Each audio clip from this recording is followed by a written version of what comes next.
Well, it was all smiles as the Brooklyn Nets did a team dinner to christen the new season. Though, for the most part, the Nets are bringing a lot of their guys back from last season. These guys hadn't played a lot on the court with each other due to various injuries. The James Harden trade, obviously, he's got a couple new guys on the squad. Kevin Durant was asked about the team gelling and how he kind of fits in to fold everything going on this offseason with him demanding a trade out. And KD once again kept it straight honest with reporters about how he felt about everything. He said, can we move on past that at some point? I know it's an interesting story. I know that it took up most of the offseason and drama sells. I get that. But I didn't miss any games. I didn't miss any practices. I'm still here. So hopefully we can move past that. There's a lot of stuff that was inaccurate, but it's like I don't want to go through it right now.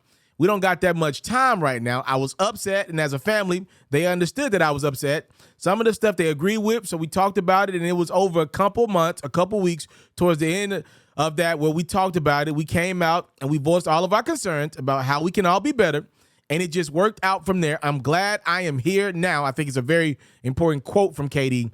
I feel like we had a good team last year. I felt like this is the place I said I wanted to be. We started to set something up in the future to be a solid team. So to be honest, I thought this was still a great option. I didn't want it to get in the way of the games being played. I still love my teammates, still love playing in the Barclays. So I feel like regardless, it was going to be an easy decision to come back and play because I love the hoop. So this has been a good environment the last 2 years for me, hooping, even though I had some doubts. But overall, looking at it, I still like to come in here and get some work in. So I just looked at that. And last but not least, I thought KD kept it really honest right here. He said, when you look at the grand scheme of things, we haven't been healthy at all for the last 2 years. Each playoffs, we didn't have major guys. They missed minutes. And we're not talking about just role players, but guys that make a lot of money. So when you got $50 million on your bench this last playoffs with Joe and Ben, and then the playoffs before that, I want to see what our team looks like in full with guys being healthy, with us having a little bit of continuity. So we will see what happens. That is none other than the boy, the easy money sniper, Kevin Durant, on what he believes to be a rejuvenated Nets regime now with him back in the fold. Guys are healthy. We shall see where they go. You know, everybody looks at me as the Brooklyn Nets downer. I want to say this real quickly here. All things considered, if, and this is a big if this Brooklyn Nets team can make it to the court healthy this season, they're going to be one of the top 4 seeds in the East. I know they had to get into the playoffs by winning the play-in tournament. I get it. Trust and believe, though, Kevin Durant and Kyrie Irving are still good enough, if nothing else, to beat up on the lower part of the Eastern Conference. See, that's the difference with the Nets and the Lakers.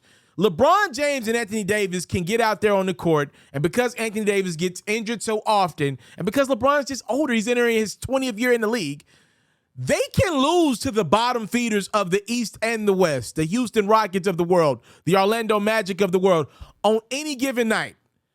Kevin Durant and Kyrie Irving, if they can get to the court, they're going to beat up on those bottom feeders out East and out West, which, I mean, that's 20 to 30 wins right there. If they can get to the court, KD, Kyrie, and the Nets, if Ben Simmons can be mentally engaged, he's in the perfect situation. He never has to shoot. He wanted a situation where he doesn't have to shoot the rock because he doesn't like shooting. That wasn't what Philadelphia was. They needed him to shoot in Philly. Brooklyn is perfect. All he has to do is worry about setting 2 guys that score effortlessly in Kai and KD, setting them up, and playing defense, which Ben can do at an elite level. You can even take Kyrie's point guard responsibility. We know the NBA is flooded with great guards. Any given night, a Steph Curry, a Ja Morant could be Kyrie Irving's assignment. You can even put Ben Simmons on a Steph Curry, a Ja Morant, and allow Kyrie to have his hand with a guy like Klay Thompson that's still a good player, but more times than not, he's a shooter in the corner, right? Or a shooter somewhere on the floor, probably a better guard for Kyrie, or even a guy like Dylan Brooks if it's Memphis, right? And you can have Kyrie try to guard Dylan Brooks or Desmond Bane, guys that are just not Ja Morant or Steph Curry, right? So I look at this Brooklyn Nets team as a team that, again, hopefully we won't see another vaccine mandate that seems to be past us.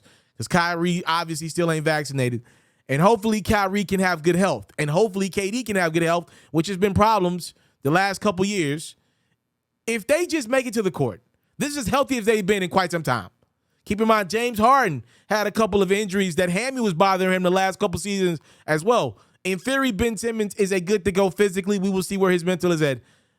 So here's the shocker in all this. I keep it real, whether y'all want to hear it or not. I think the Brooklyn Nets will be a pretty good team. And if they're able to win more games this regular season than they did last year, then they wouldn't be in the first round matchup against the Boston Celtics or the Milwaukee Bucks in the second round, right? If you can get maybe to a 2 or 3 seed out east, maybe even a 1 seed could be on the table for these Brooklyn Nets. Milwaukee's going to start the season without Chris Middleton. Boston just lost their coach in Ime Udoka. It's wide open out east. If the Nets are able to get to a 1 seed, then their path to the Eastern Conference Finals is a lot easier in theory, which could very well much be a bigger part of guys like Kevin Durant getting healthier and getting happier with this scenario in Brooklyn. You clear as they see, Joe Harris is a guy that's been injured both of the last couple years. Like Joe is somebody that KD wants on that court with the money that Brooklyn's paying him. I don't know this to be true, but it feels like Joe Harris is a frustrating piece for KD. Joe's going to be back. Ben's going to be out there, hopefully. We shall see for the Brooklyn Nets. But I think they're going to win a lot of regular season games for sure.